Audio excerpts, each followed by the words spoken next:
Hello, boys and girls. Welcome to Friday. This is the last day before Christmas break. Are you excited? I bet you are. I remember how excited I used to be on that last day before we get a break from school and we can do whatever we want for a couple weeks. But one day left, so let's get started. First of all, we're going to review our vocabulary words. Our first word is hall. And this hall is not the hall at the school, remember? This hall is like to carry things. What are some things that you might haul if you were going to a new house? If you were moving from one house to another house, what are some things you would haul? You would haul your clothes. You would haul your furniture because you want your bed, right? And your dresser. You would have big, strong men that are hauling your furniture, like the couch and the chairs and all that stuff. That would be hauling. Now, our next word is attach. Attach is to be hooked to something. How would movers attach something so that your belongings don't fall off of the trailer or the top of the car? The best is to have a big truck, right? That's the safest way. But if you don't, a lot of people move with a trailer and they have big ropes or bungee cords that attach from one side to the other to make sure that you don't lose anything. So that would be attach. This word starts with massive. Massive is really, really big. What are some massive things that might have to be moved from your old house to your new house? Would that be your toys? No, because they're not massive, are they? Unless, like, it was a swing set or something. How about a refrigerator? Would that be massive? Yes, that would be massive. How about a couch? Yes, I remember one time when I moved, the guys that helped me, they didn't put my couch this way on the trailer. They stood it up like this, and I was like, "What are you doing?" Thankfully, they attached it well, and it made it to my new place. But things like refrigerators, stoves, a couch, big TVs could be massive, a washer, a dryer, things like that. Those would be massive, really, really big. What kind of wheels would we need if we were moving to a new house? Let's think. Do you know what it's called when there's something that they can put under a washer or dryer or stove or refrigerator and it kind of makes it lean back? Do you know what that's called? That's called a dolly. I know it's kind of funny. We think of a dolly as a baby doll, right? But that's called a dolly. So that could be one set of wheels. How about the trucks or the cars? Do we need wheels on our trucks and cars to help us? Yes. So that would be wheels. And our last word, ooh, I love to do this. Go on in, adventure. Would it be an adventure to move from one house to another house? Yes, usually. Sometimes it's not.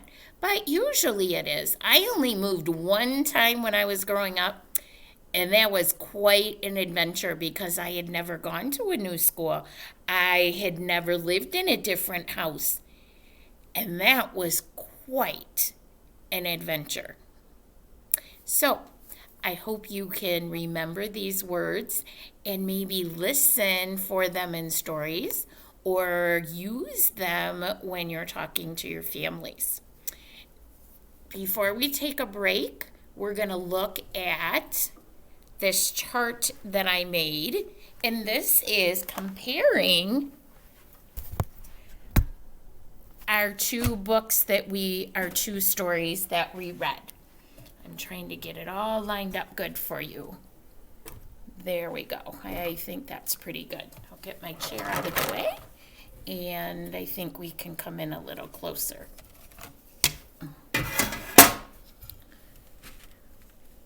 Trying to get it in the middle. There we go. Okay, good enough. Okay, so this week we had the story Duck on a Bike, and we had the Singing Wagon. Duck on a Bike was a fiction story, wasn't it? Okay, it was make-believe.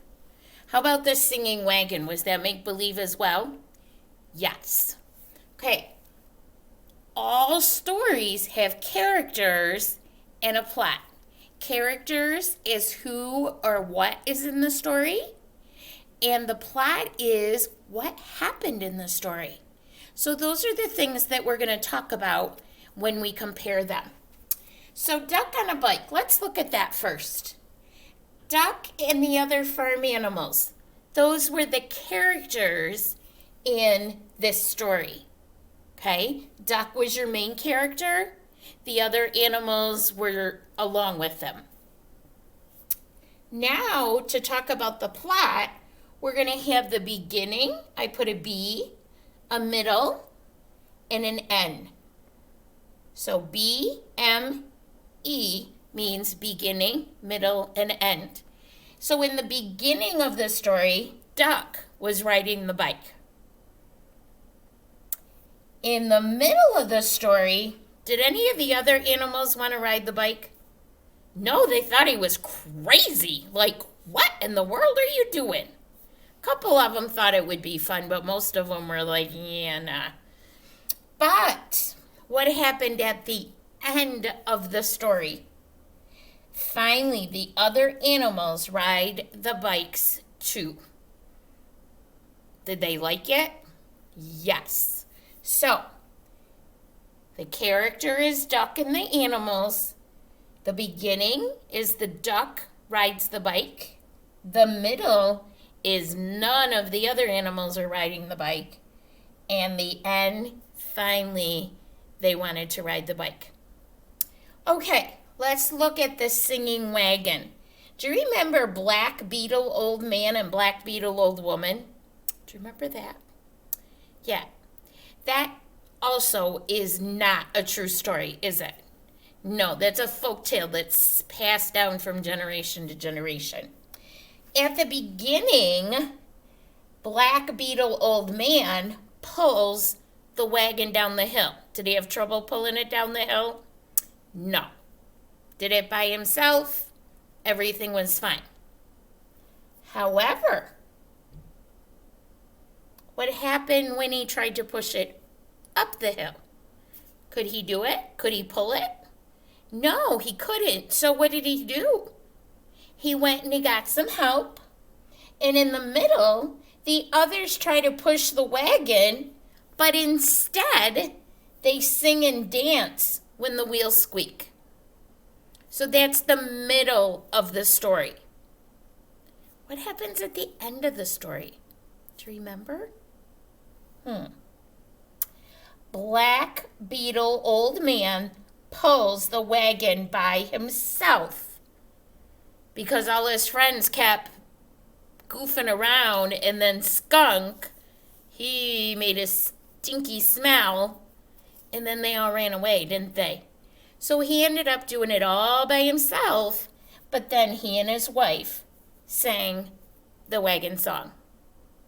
So that's the beginning, the middle, and the end. I'll be right back with our next part.